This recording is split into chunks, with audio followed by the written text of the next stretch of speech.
బోనస్ను పొదుపు ఖాతాలో ఉంచడానికి ఇష్టపడ్డు, ఎందుకంటే అక్కడ వడ్డీ ఎక్కువగా రాదు. పొదుపు ఖాతాల కంటే ఇవి అధిక వడ్డీ ఎఫ్డీలను అందిస్తాయి. అందుకే కార్పొరేట్ ఫిక్స్డ్ డిపాజిట్లలో పెట్టుబడి పెట్టాలని అతని స్నేహితులు ఒకరు చెప్పారు. అయితే కార్పొరేట్ ఎఫ్డీలో గుడ్డిగా పెట్టుబడి పెట్టడం ఖర్చుతో కూడుకుంది. కార్పొరేట్ ఎఫ్డీలలో పెట్టుబడి పెట్టేటప్పుడు వ్యక్తులు చేసే తప్పులేంటో చూద్దాం.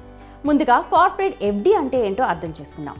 కార్పొరేట్ లేదా కంపెనీ ఎఫ్డీ అనేది హౌసింగ్ ఫైనాన్స్ కంపెనీలు, ఇతర నాన్ బ్యాంకింగ్ ఫైనాన్షియల్ కంపెనీలతో సహా కంపెనీలు, ఆర్థిక సంస్థలు జారీ చేసే టర్మ్ డిపాజిట్. సాధారణ ప్రజల నుంచి నిధులను సేకరించేందుకు కంపెనీలకు ఇది మంచి మార్గంగా ఉపయోగపడుతుంది. బ్యాంక్ ఎఫ్డీలలాగే ఇది స్థిరమైన రాబడిని ఇస్తుంది. అయితే దీని వడ్డీ రేటు సాధారణంగా బ్యాంక్ ఎఫ్డీల కంటే ఎక్కువగా ఉంటుంది. చాలా మంది వ్యక్తులు అవసరమైన వివరాలు తెలుసుకోకుండా అడ్డగోలుగా పెట్టుబడి పెడుతుంటారు. ఇది సరైంది కాదు అని నిపుణులు చెప్తున్నారు. ఎందుకంటే ఇది ఒకరి డబ్బుని రిస్క్ చేయడమే. అది కార్పొరేట్ ఎఫ్డీ లేదా ఏదైనా ఇతర పెట్టుబడైనా ఆర్థిక లక్ష్యాలను నిర్దేశించుకోకుండా పెట్టుబడి పెట్టకూడదు. ఇది మీకు ఎంత డబ్బు అవసరమో, ఎప్పుడు కావాలో నిర్ణయించడంలో సహాయం చేస్తుంది. దీనికి అనుగుణంగా మీరు పెట్టుబడి నిర్ణయాలను మార్గనిర్దేశం చేసుకోవాలి. ఆర్థిక లక్ష్యాలలో పదవీ విరమణ ప్రణాళిక, కారు లేదా ఇల్లు కొనడం, వివాహాలు, పిల్లల విద్యా ఖర్చులు ఉండొచ్చు. మరో కీలకమైన అంశం సమాచార అక్షరాస్యత సాధన. మీరు పెట్టుబడి పెట్టబోయే కంపెనీ కార్పొరేట్ ఎఫ్డీ గురించి పూర్తి వివరాలు తెలుసుకోవాలి. పెట్టుబడి పెట్టడానికి ముందు వడ్డీ రేట్లు, నిబంధనలు తెలుసుకోవాలి. పెట్టుబడి పెట్టే ముందు సమాచారంతో కూడిన నిర్ణయాలు తీసుకోవడంలో ఇది మీకు సహాయం చేస్తుంది. కార్పొరేట్ ఎఫ్డీల ఫీచర్లు అనుకూలతగా ఉంటే ఇవి మీకు ఎంత అనుకూలంగా ఉన్నాయో పెట్టుబడి పెట్టే ముందే దాన్ని పూర్తిగా అధ్యయనం చేసుకోవాలి. సరైన వివరాలు తెలుసుకోకుండా మీరు తక్కువ లాభదాయకమైన పెట్టుబడి ఎంపికలో ఒక్కోసారి డబ్బుని పెట్టొచ్చు. కంపెనీ ఎఫ్డీలలో పెట్టుబడి పెట్టే ముందు రేటింగ్లపై కూడా ఒకసారి దృష్టి పెట్టండి.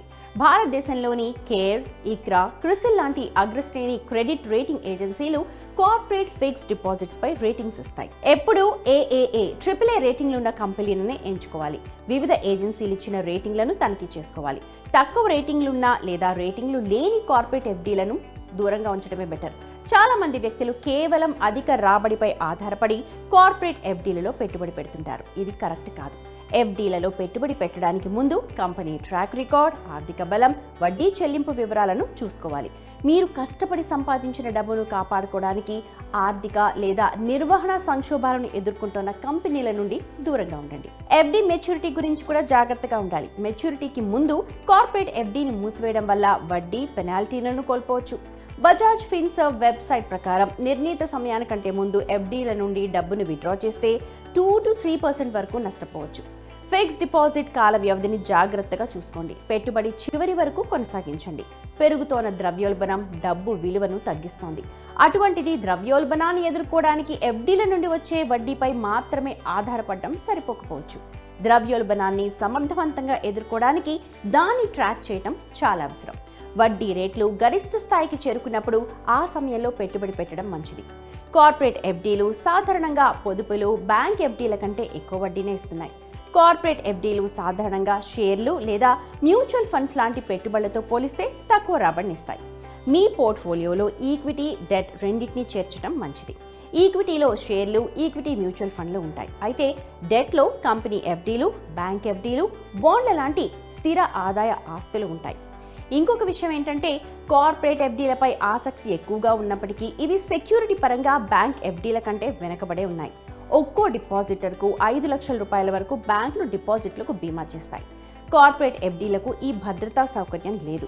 అటువంటి పెట్టుబడి మార్గాలను క్షుణ్ణంగా విశ్లేషించి అర్థం చేసుకోవాలి. ఇక అదనంగా అత్యవసర నిధిని నిర్మించడాన్ని పరిగణించాలి, లేదా ఆకస్మిక ఆర్థిక పరిస్థితుల్లో ఎఫ్డీలను బ్రేక్ చేయకుండా ఉండడానికి వైద్య బీమా కూడా ఒకటి ఉంది.